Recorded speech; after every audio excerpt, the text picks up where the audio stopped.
네, 안녕하세요. 주식은 역시 기리기리세의 기리십니다. 안녕하세요, 여러분들. 자, 이번 주는 매우 중요한 한 주가 될 것 같습니다. 어떠한 뉴스가 있는지, 그리고 오늘 또 어떠한 뉴스가 나왔는지 확인해 보도록 하겠습니다. 첫 번째, 이번 주는 매우 중요한 한 주가 될 것 같습니다. 어떠한 빅뉴스를 우리가 봐야 되는지 한번 보도록 할게요. 그리고 두 번째, 오늘 증시에서 중국 소비 관련주가 급락을 하고 있는데요. 보통 이 친구들이 리오프닝에 관련된 기업이라서 조금 더 관심이 가는 것 같습니다. 왜 하락하는지 보도록 하겠습니다. 다음으로 세 번째, 최근 들어 공모주가 조금 재미없었죠. 그런데 이번 공모주, 야, 이거 따상이 냄새가 조금 나는데요. 어떤 기업인지 한번 보도록 하고, 그리고 플러스 어떠한 증권사를 만들어낼지 빠르게 보도록 하겠습니다. 그리고 마지막입니다. 2차전지 오늘 급락하고 있는데 어떻게 해야 되는지 보도록 하겠습니다. 자, 매일매일 주를 위한 경제뉴스 10분 정리. 오늘은 22년 3월 14일 월요일입니다. 같이 공부하시죠. 렛츠 기릿!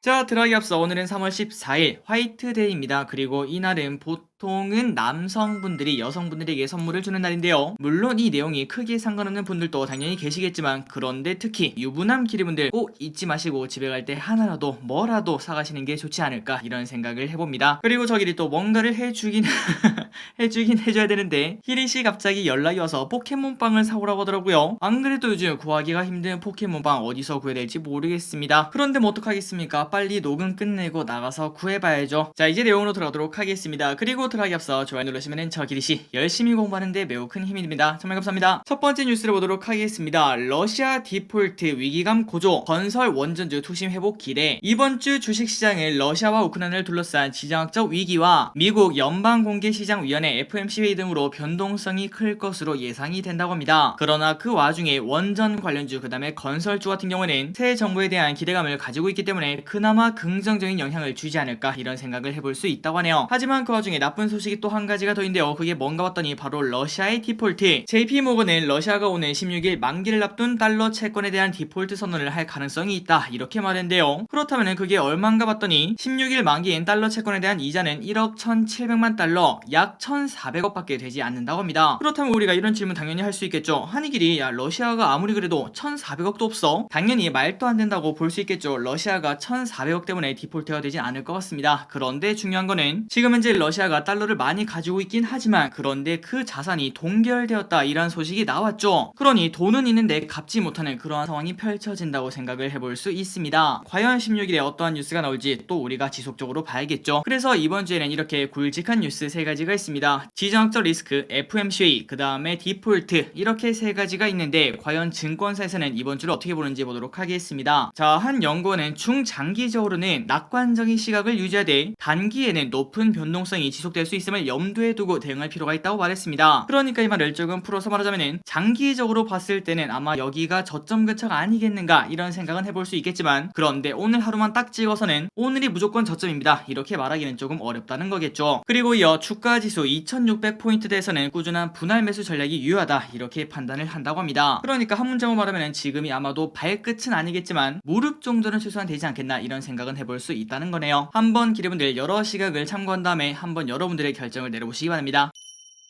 다음입니다. BOA, S&P 500이 약세장 진입할 가능성 35%. 이게 무슨 소리인지 보도록 할게요. 뱅크 오브 아메리카 전략가에 따르면은 S&P 500이 35%의 확률로 약세장에 진입할 것으로 보인다고 합니다. 그리고 그 이유는 우크라이나 사태가 장기화되고 있는 가운데 금리 인상에 대한 불안감이 증시를 압박하고 있다며, 40년 만에 최고치인 인플레이션을 맞는 가운데 FMC가 공격적인 금리 인상에 나설 경우 증시가 하방 압력을 받게 될 것이라고 덧붙였다고 합니다. 그러니 결국 인플레 때문에 금리가 올라갈 거고 그게 증시를 누를 거다, 이렇게 볼 수 있다는 거겠죠. 이어 S&P 500 지수가 1957년, 62년, 87년, 2020년에도 장기 강세장에서 전 고점 대비 20%나 빠지는 약세장으로 돌아선 바 있는데요. 이번에는 35%의 확률로, 뭐 그렇게 높다고는 할 수 없겠지만 그래도 무시할 수 있는 확률은 아닌 것 같습니다. 어쨌든 35%의 확률로 약세장에 진입할 수 있다, 이렇게 분석을 했다고 합니다. 그런데 그 와중에 또 이렇게 말했네요. 장기적인 관점에서는 강세장이 전망이 된다며, 우크라이나와 금리 인상 불확실성이 해소가 된다면 증시가 반등할 것이다, 이렇게 분석을 했다고 합니다. 자, 그러니 결국 이 두 뉴스가 이번 주에 나올 확률이 분명 존재를 하고 있겠죠. 과연 이번 주에 반등을 해줄지, 그리고 그 전제는 둘 다 긍정적인 뉴스가 나와야 되는데 과연 뉴스가 나올지 우리가 이번 주에는 귀를 쫑긋하고 들어야 될 것 같습니다. 다음입니다. 조금만 도와주라, 뜻대로 안 되는 푸틴, 시진핑에게 지원 요청 보도 나왔다. 그러니까 제목이 뭔가 좀 의아하죠. 푸틴이 시진핑에다가 도와달라, 이렇게 말을 했다고 합니다. 자, 러시아가 우크라이나를 침공한 지 18일째인 13일, 러시아가 중국에 군사 장비와 지원을 요청했다. 이러한 소식이 나왔는데요. 지금 현재 중국은 인도적 차원에서 우크라이나에 구호물품을 보내는 등 중립적인 입장을 나타내고 있지만, 그런데 그 와중에 러시아와 전략적으로 협력하겠다. 이러한 의사를 지속적으로 밝히고 있어 사실상 도전하고 있는 게 아닌가 이러한 평가가 나온다고 합니다. 하지만 중국은 이 기사에 대해서 완전 부인을 했다고 한데요. 주미 중국 대사관 루펑이 대변인은 나는 이와 관련해서 들어본 적이 없다. 이렇게 말을 했다고 합니다. 그나저나 이 소식이 사실일까요? 만약 이게 사실이라면 진짜 러시아는 종이 호랑이가 아닌가 이런 생각도 해볼 수 있겠네요. 그리고 한편 터키와 이스라엘의 중재로 러시아와 우크라이나가 평화회담 개최를 준비한다는 소식이 나왔는데요. 여기서 어떠한 소식이 나올지는 모르겠지만 어쨌든 빠르게 좀 좋은 소식이 나와줬으면 좋겠습니다. 다음입니다. 중국 소비주가 일제히 급락을 하고 있습니다. 그 원인 파악해보도록 하겠습니다. 중국 내 코로나 확산 그리고 외교 갈등 우려에 중국 소비주가 일제히 급락을 하고 있다고 합니다. 의류와 화장품 등 중국 소비주가 일제히 급락을 하고 있는데요. 그 이유는 중국 정부가 선전시 주민들을 상대로 외출 금지령을 내렸다는 소식과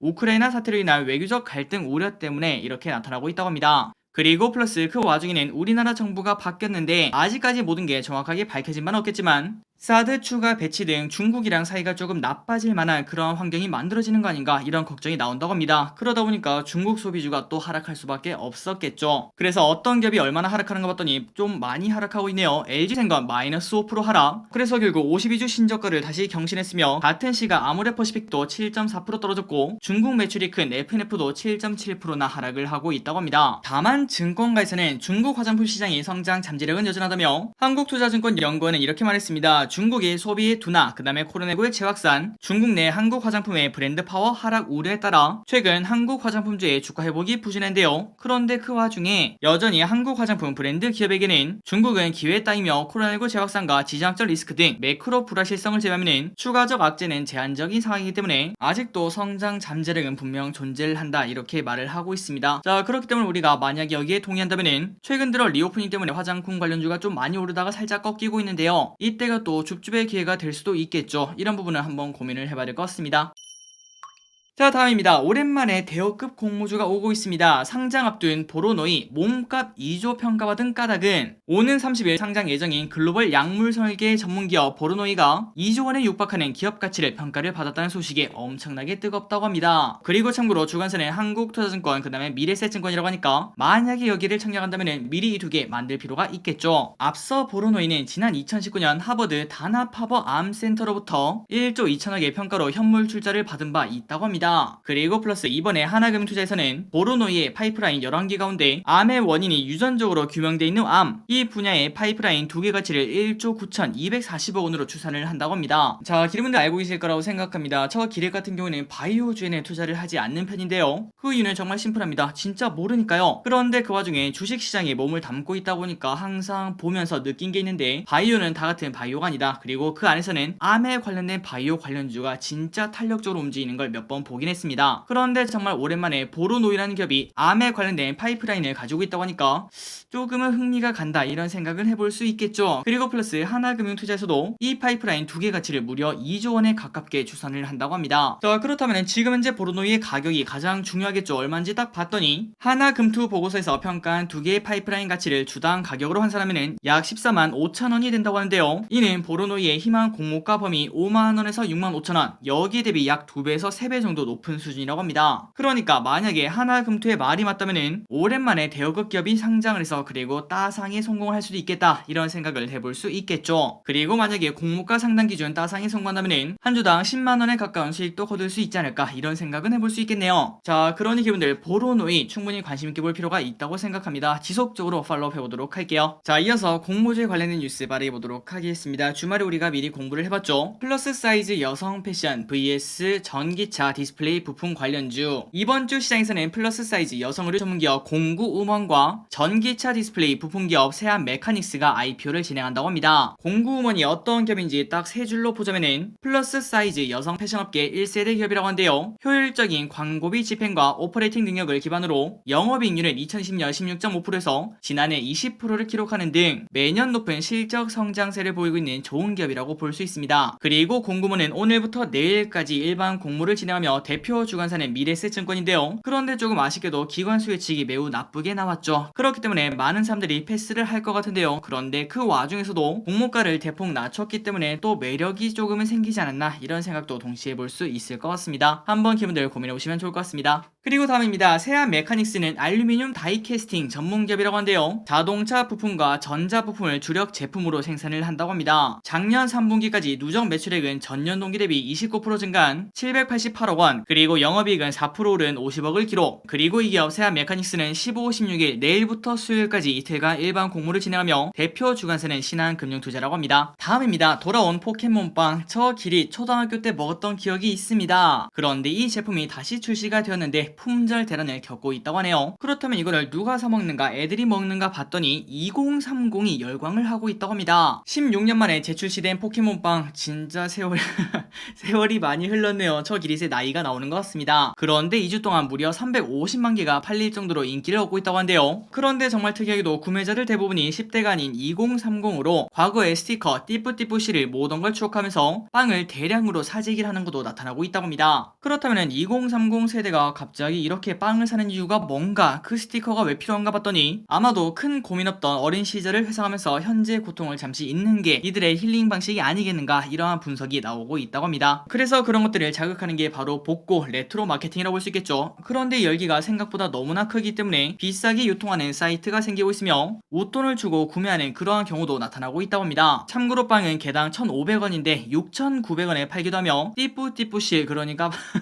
빵이 아니라 스티커만 5,000원에서 4만원의 가격에 거래가 되기도 한다고 합니다. 자, 아마도 4만원은 뮤츠라는 캐릭터가 그려진 띠뿌띠뿌실이 아닐까, 그런 생각을 해볼 수 있을 것 같은데요. 저 길이도 빨리 영상을 찍고 편의점을 공격하러 가야 되는데 구할 수 있을지 좀 의문이 생기네요. 어쨌든 돌아온 포켓몬빵. 그런데 그 빵을 소비하던 아이들이 전부 다 2030 직장이 되었기 때문에 엄청난 돈으로 사재기가 나오고 있는 그러한 상황이 펼쳐지고 있다고 합니다.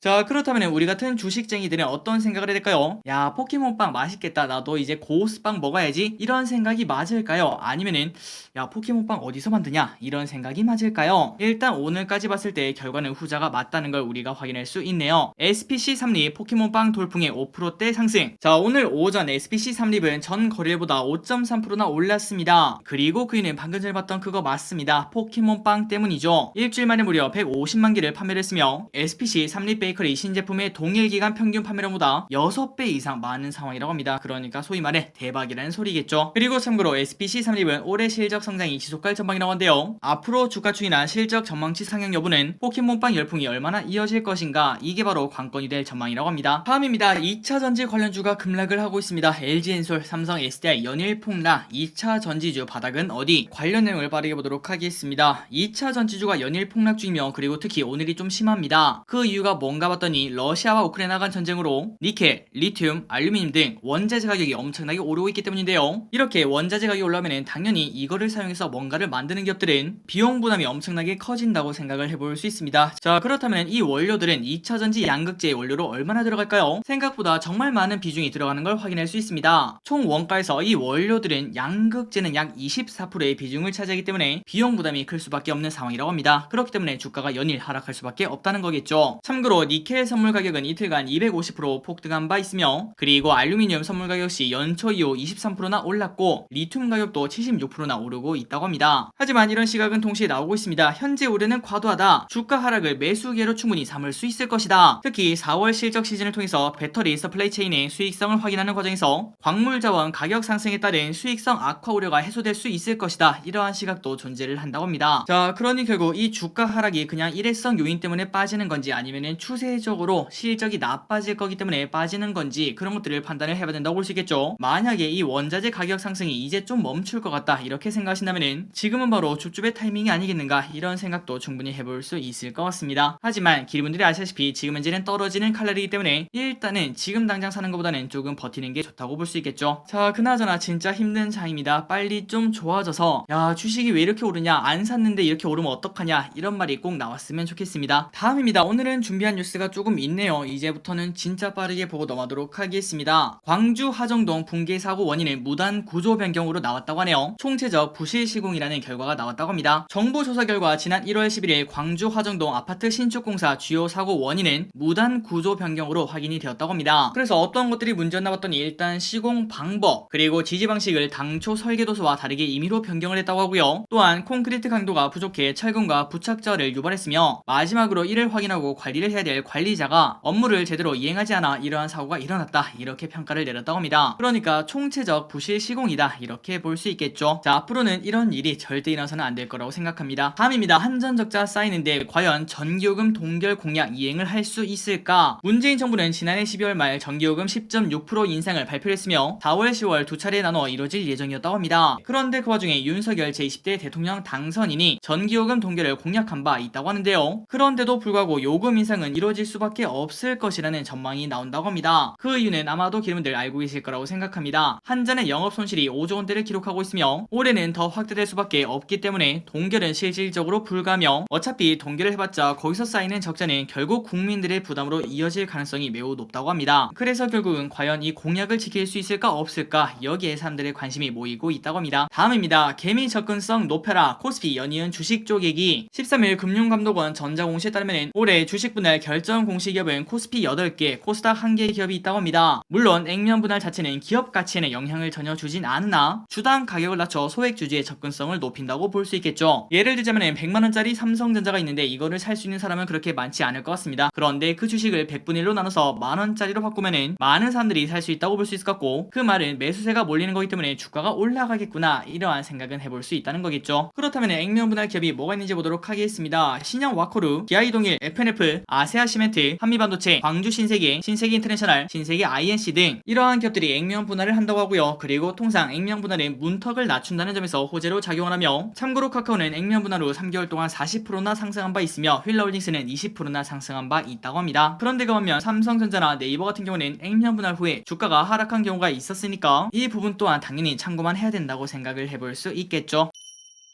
다음으로 오늘의 기업 두 가지를 빠르게 보고 마무리해보도록 하겠습니다. 현대차, 기아 최근 들어 주가가 계속 하락하고 있습니다. 그렇기 때문에 저 기릿의 주름도 늘어나고 있는데요. 그런데 그 와중에 목표가를 하락한 리포트가 나왔다고 합니다. 현대차, 기아 영업환경 악화, 목표가 하락. 메리츠증권은 현대차와 기아에 대해서 영업환경의 악화로 인해 실적 추정치 조정이 불가피하다고 판단했습니다. 장기 비전의 부재 등이 맞물려 둘 다 투자 의견에 매수를 유지했으나 목표가는 하향 조정을 했다고 합니다. 메리츠증권 연구원은 자동차 산업과 관련해서 물류, 원재료 비용 부담 확대, 러시아 생산 및 판매 훼손 시작, 반도체 부족 지속, 중국 지분법 손익 적자 기여 증가, 미국 소비 심리 둔화 등 영업 환경 악화가 확인되고 있다고 말하며, 이에 현대차, 기아의 2022년 연간 주당 순이익 EPS 추정치를 각각 11%, 9% 하향 조정할 수밖에 없다고 합니다. 그래서 결국 EPS를 이렇게 낮춘 다음에 거기에서 동종업계 평균 허 8.5배를 적용하면 현대차는 22만원, 그 다음에 기아는 10만원이 나온다고 한대요. 이걸 바로 새로운 목표가로 제시를 했다고 합니다. 그러니까 우리가 지금 딱 봤을 때 참 악재가 많다고 생각을 해볼 수 있겠네요. 그러다 보니까 실적 눈높이는 조금 낮아질 수밖에 없다고 생각합니다. 그런데 우리가 현재 실적 평균을 봤을 때 물론 아직까지 조정이 안 된 부분도 있겠지만, 그럼에도 매출액은 지속적으로 늘고 있는 걸 우리가 확인할 수 있고요. 그 다음에 영업이익과 당기순이익도 쭉쭉 늘어나고 있습니다. 게다가 이걸 봐야 될 것 같은데요. 자, 매출액 같은 경우는 지속적으로 늘고 있는 걸 확인할 수 있고, 그리고 그 와중에 영업이익과 당기순이익을 봤을 때 17년, 18년, 19년, 20년 이때 영업이익 같은 경우는 많아봐야 40조였고 그 다음에 적게는 20조 내외였습니다. 하지만 올해 예상은 77조, 그 다음에 내년은 84조이기 때문에 이것만 봐도 영업이익이 2배 이상 성장을 했구나, 이런 생각은 해볼 수 있고, 그 다음에 앞으로도 성장을 하는구나, 이걸 볼 수 있는데요. 하지만 현대차의 월봉을 봤을 때 코시국 때 쭉 올라왔던 걸 전부 다 반납하는 그런 흐름을 나타내고 있습니다. 그래서 결국은 2017년, 2018년 그때 고점까지 도착하고 있는 걸 볼 수 있는데, 자, 이 정도면 물론 아직까지는 떨어지는 칼날이긴 하지만 우려가 과하지 않나, 이런 생각은 충분히 해볼 수 있겠네요. 한번 기분들 참고해 주시면 좋을 것 같습니다. 마지막입니다. 오늘 장중에 급등하던 셀트리온, 과연 어떤 리포트가 나왔는지 보도록 하겠습니다. 셀트리온 불확실성 해소했지만 모멘텀 필요, 목표가 하락. 신한금투는 증권선물위원회 감리 결과 셀트리온이 오랜 기간 지속된 분식회계 의혹에 대한 불확실성을 해소했다고 평가를 했습니다. 그래서 오늘 주가는 급등하고 있지만, 그런데 그 와중에 주가 추가 상승을 위해서는 추가적인 상승 동력이 필요하다며 목표 주가를 기존 25만 5천원에서 25만원으로 낮추고 투자 의견 매수를 유지를 했다고 합니다. 자, 아마도 기름들 다들 알고 계실 거라고 생각합니다. 셀트리온이 회계처리 기준 위반에 대해서 고의성 여부가 인정이 되지 않았기 때문에 분식회계에 대한 불확실성이 이제는 사라졌다고 생각을 해볼 수 있겠죠. 그렇다면 이제 중요한 게 뭘까요? 맞습니다. 이 회사의 원래 가치 펀더멘탈이라고 볼 수 있겠죠. 올해 셀트리온의 연간 매출이 전년 대비 11% 상승, 그 다음에 영업이익은 5.7% 증가할 것으로 보이는데, 물론 성장은 하고 있는 걸 우리가 확인할 수 있지만